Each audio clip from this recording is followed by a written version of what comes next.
Opera, is an art form in which singers and musicians perform a dramatic work combining text and musical score, usually in a theatrical setting. In traditional opera, singers do two types of singing: recitative, a speech-inflected style, and arias, a more melodic style. Opera incorporates many of the elements of spoken theatre, such as acting, scenery, and costumes, and sometimes includes dance. The performance is typically given in an opera house, accompanied by an orchestra or smaller musical ensemble, which since the early 1800s has been led by a conductor. Opera is a part of the Western classical music tradition. It started in Italy at the end of the 16th century and soon spread through the rest of Europe. Schütz in Germany, Lully in France, and Purcell in England all helped to establish their national traditions in the 17th century. In the 18th century, Italian opera continued to dominate most of Europe, attracting foreign composers such as Handel. Opera seria was the most prestigious form of Italian opera, until Gluck reacted against its artificiality with his reform operas in the 1760s.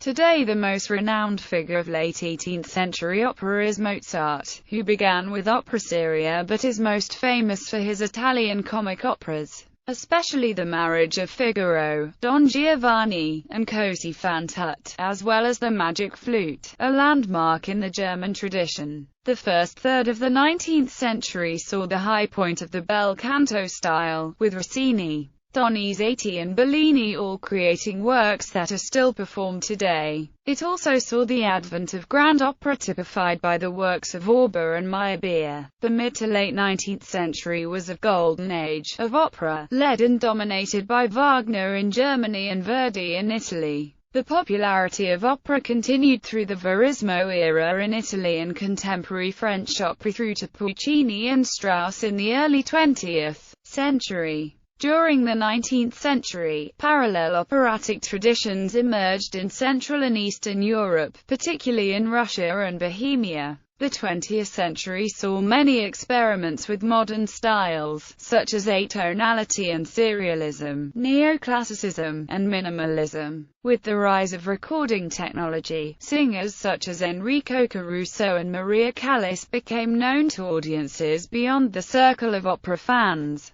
Since the invention of radio and television, operas were also performed on these mediums. Beginning in 2006, a number of major opera houses began to present live high-definition video transmissions of their performances in cinemas around the world. In 2009, an opera company offered an online download of a complete performance. Operatic terminology. The words of an opera known as the libretto. Some composers, notably Richard Wagner, have written their own libretti, others have worked in close collaboration with their librettists, e.g., Mozart with Lorenzo da Ponte. Traditional opera, often referred to as number opera, consists of two modes of singing. Recitative, the plot-driving passages sung in a style designed to imitate and emphasize the inflections of speech, and aria, in which the characters express their emotions in a more structured melodic style. Vocal duets, trios and other ensembles often occur, and choruses are used to comment on the action. In some forms of opera, such as Singspiel, opera comique, operetta, and semi-opera, the recitative is mostly replaced by spoken dialogue. Melodic or semi-melodic passages occurring in the midst of, or instead of, recitative, are also referred to as arioso. The terminology of the various kinds of operatic voices is described in detail below.